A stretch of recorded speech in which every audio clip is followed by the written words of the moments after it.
Good morning. This is the day that the Lord has made. Let us rejoice and be glad in it. Today is Sunday, May 17, and on the liturgical calendar, it's Easter 6. It doesn't seem possible that we, the church, could be going for these many weeks without gathering ourselves together. But we have, as a result of this pandemic that swept not only our neighborhood, but the whole world. So we continue to be in prayer for all of those who have really been severely affected by this. We've all been affected. And so let us continue to remember all of those in prayer. I want to share with you this morning a poem that was sent to me by my friend Peggy Hill in Holton, member of the Holton congregation. It's entitled, One Distant Day, and I'll offer this as our morning prayer.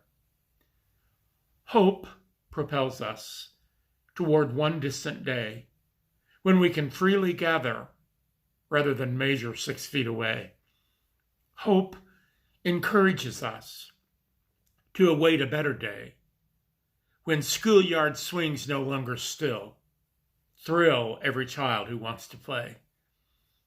Hope empowers us with promise of a new day. When peace reigns and fear recedes, freed indeed from our sheltered stay. Hope sustains us until one distant day when lifelines of communities return and learn again to be grateful and pray.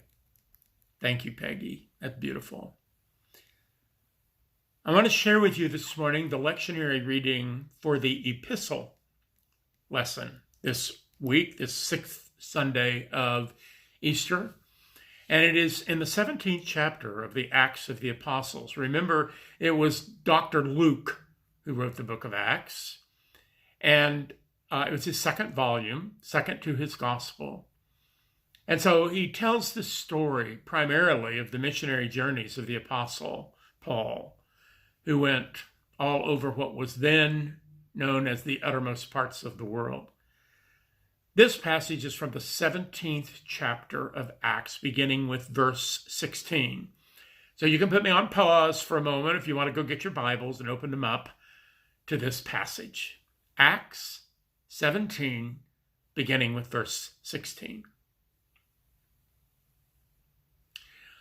While Paul was waiting for them in Athens, he was deeply distressed to see that the city was full of idols. So he argued in the synagogue with the Jews and the devout persons, and also in the marketplace, every day with those who happened to be there.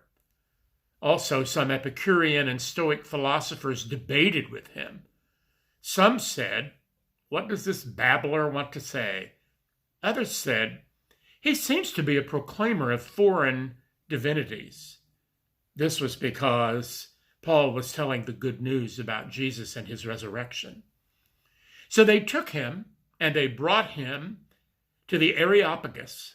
They asked him, "May we know what this new teaching is that you're presenting? It sounds rather strange to us. So we'd like to know what it means." Now, all the Athenians and foreigners living there would spend their time in nothing but telling or hearing something new. Then Paul stood in front of the Areopagus, and he said, "Athenians, I see how extremely religious you are in every way. For as I went through the city and looked carefully at the objects of your worship, I found among them an altar with the inscription, 'To an unknown God.'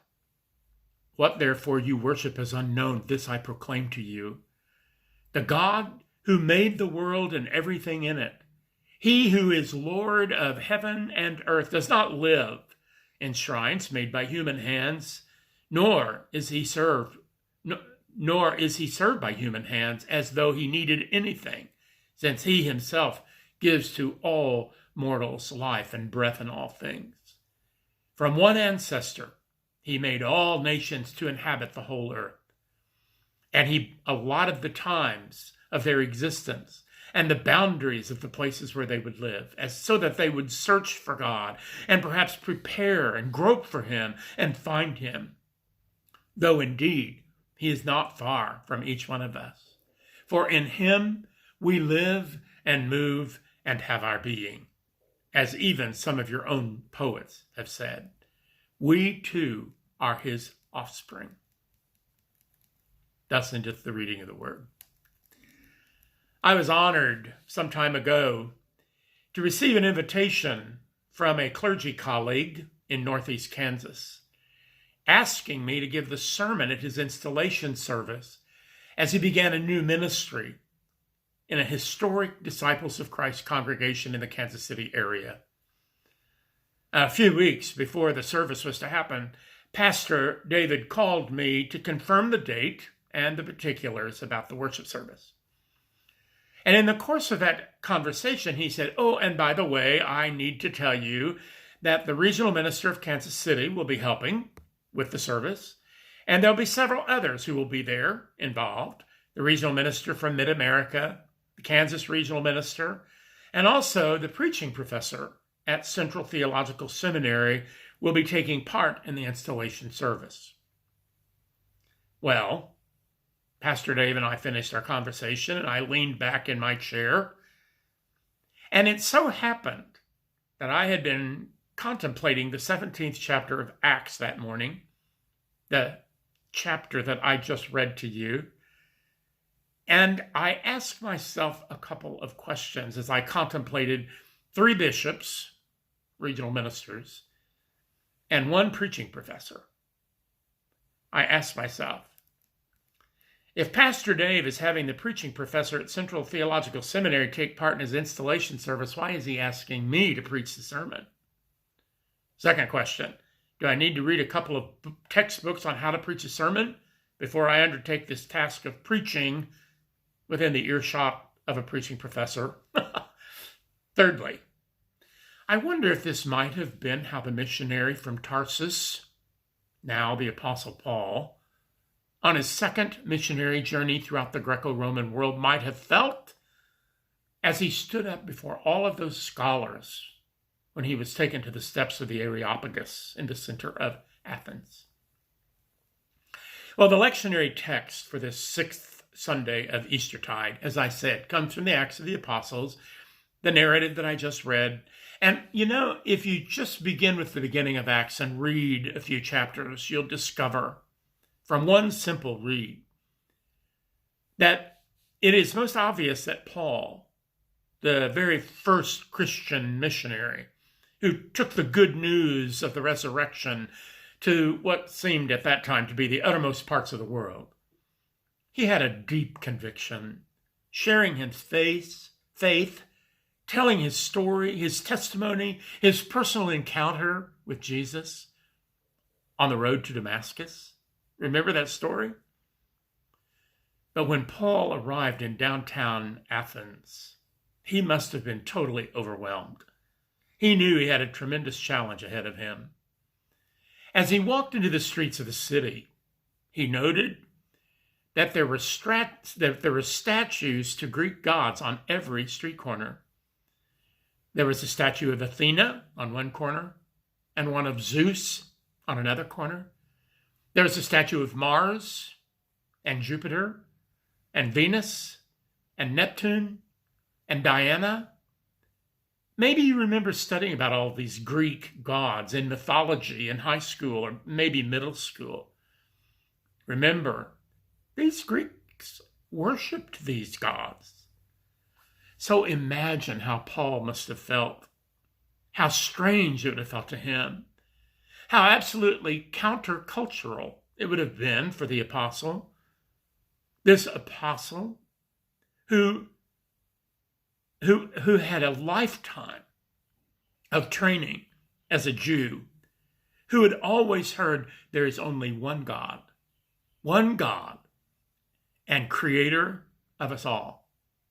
How strange it would have been for him to take note of all of these statues of gods on their streets. And not only that, as people walked by, they bowed, they genuflected, they offered up reverent prayers to these gods.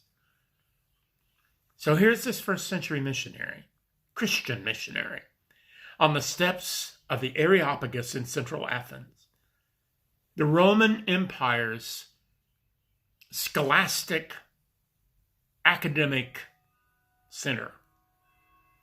And this was the same Areopagus where 500 years before Paul, a very famous Athenian gave his testimony. His name was Socrates. And he was accused, as you heard, Paul was, of proclaiming foreign divinities. And Socrates lost his argument with the accusers, and he lost his life as a result. Paul is not engaged in a superfluous interfaith conversation with these people. No theological debate here that was superfluous. This Christian missionary was putting his life on the line, and he knew it. Risking his very life, presenting his gospel proclamation to a deadly serious people. So the people who would have been gathered around those steps to hear Paul's message that day would have been folks who had been kept alive by the Socratic method, that argument back and forth, a diet of speculation, argument, discussion. I have a feeling that Paul was preaching in the midst of an accumulation of preaching professors and bishops, big guys, but with one difference. The intellectuals that Paul was addressing at the Areopagus had never heard of the one God that Paul was talking about and giving witness to. Paul, having grown up under the tutelage of Gamaliel, one of the most revered Jewish scholars, teachers, Paul had to be very bright, very smart to have been under the tutelage of someone so great as Gamaliel. Paul knew his history. Paul knew the story of Judaism. Paul's conversion experience on the road to Damascus, which you can read about previously in the book of Acts, left him with an insatiable challenge, desire to tell his story to the uttermost parts of the world. And he was not afraid to back down from a complicated crowd. Let me tell you, Paul didn't shrink. But I do want you to note of how he started this sermon. Paul started out in front of the Areopagus and all of those brilliant people. He said, "Athenians, I see how extremely religious you are in every way. For as I went through your city and looked carefully at the subjects of your worship, I saw your Greek gods." So get this. Paul started his sermon by recognizing the value of his people's religiosity, their spiritual practices. He, at this point, does not challenge the fact that they're offering up reverence for a dozen gods that had nothing to do with the real God. He didn't discredit them at this point. But indeed, in telling the Athenians, he did not tell the Athenians how wrong they were, but he gave them a compliment. "I see how extremely religious you are." And even quoted some of the words of their poets, scholars. It would seem that Paul has made a study of the Athenian culture. He knows their poets. He knows their music. Paul has made a study of the culture. And because not because he wants to be cool, not because he wants to become an Athenian, certainly, not because he wants to be able to argue with these people. He just wants to be able to relate to them for who they are. He wants to meet them on their turf and wants to seriously bridge the gap between the unknown and the known. Listen to what else he said. "As I went through the city, I looked carefully at the objects of your worship, and I found within them an altar with this inscription: to an unknown God. What therefore you worship as unknown, this I proclaim to you. The God who made the world and everything in it is the Lord of heaven and earth. It was at that point that Paul began to talk to the Athenians about God. The God that Gamaliel had taught him about, the God that you and I know. The God who called Abraham to the mountainside and established a covenant with Abraham to become a great nation and for his nation to become a light to all nations of the world. He told the Athenians about this God that you know and I know, that the psalmist referred to when he said, as a deer longs for flowing streams, so my soul longs for you. O God, my soul thirsts for you. As Paul stood that day on the steps to the Areopagus, he told them about God, about the God who had been revealed to him through his encounter on the road to Damascus. His name was Jesus. 21st century Christianity is up against some of the same challenges that the Apostle Paul faced when he entered the city of Athens to make his case for the Jesus way on the steps of the Areopagus. You and I live in a time when church growth scholars have referred to as the postmodern era. And by that they mean we need to develop new ways of speaking to a skeptical world. It's not hard to imagine that we're in Paul's place in so many ways, that we're visitors in a new city, and we must learn how to communicate and proclaim Jesus Christ.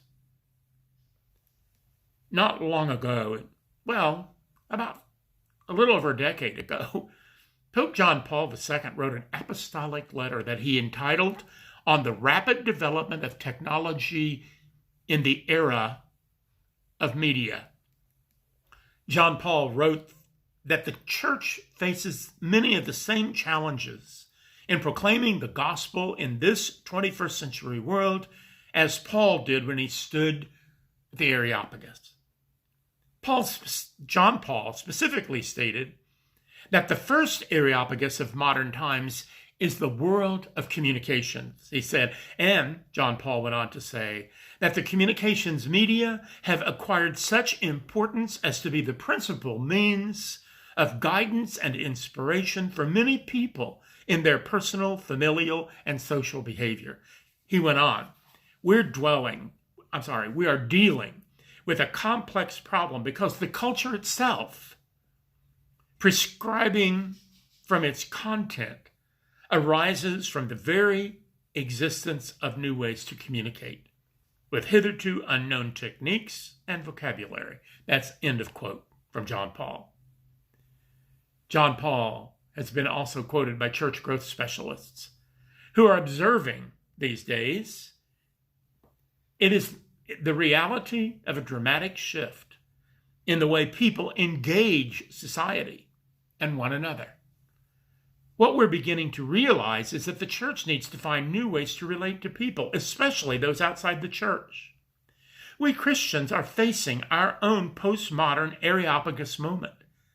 In this moment, as the ways all around us are changing in how to communicate and relate, and our notions of community are being revised daily, the society develops new and inhabits a new world of Twitter feeds and Facebook pages, blogs, and social networks. Paul's experience in central Athens, presenting his witness in the midst of a marketplace, telling his story to a world that must have seemed totally foreign to him, carries a message to us as well. Those of us who are most traditional especially, we have been forced, as a result of this pandemic, by the way, we've been forced to suspend our conventional ways of worship.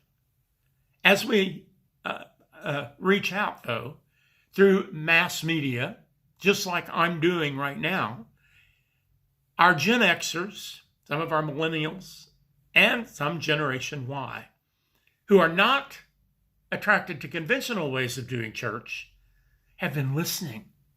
And if you're one of those, I want to say to you, I'm so glad you're here. I'm glad you're listening, and I want to listen to you as well. Those of us who are most traditional have been forced to either go on an extended sabbatical during this time or to find new ways to be the church. And our church has chosen the latter.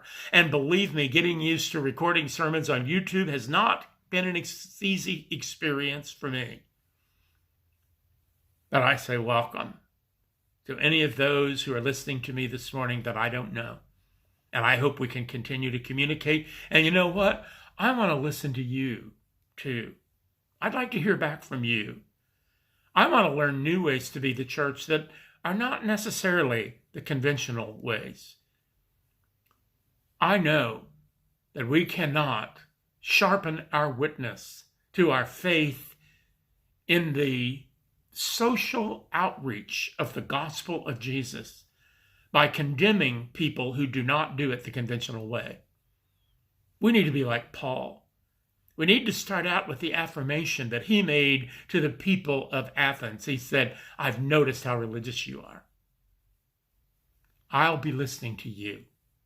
I want to grow deeper in understanding. I sincerely believe there are good things that have come out of this pandemic. And it just may be that we as the church will never quite be the same. We need to check out Twitter feeds. We need to check out Facebook postings. And we need to respond and listen to people, not with any condemnation, but just with a listening ear. I believe the Apostle Paul would tell us today that we need to commit fully to a real engagement with a world increasingly filled with spiritual, but not necessarily religious in a conventional way, people. Church, let's do everything we possibly can to take our message to their turf. Let's meet them at the Areopagus. Have a great day and a good week.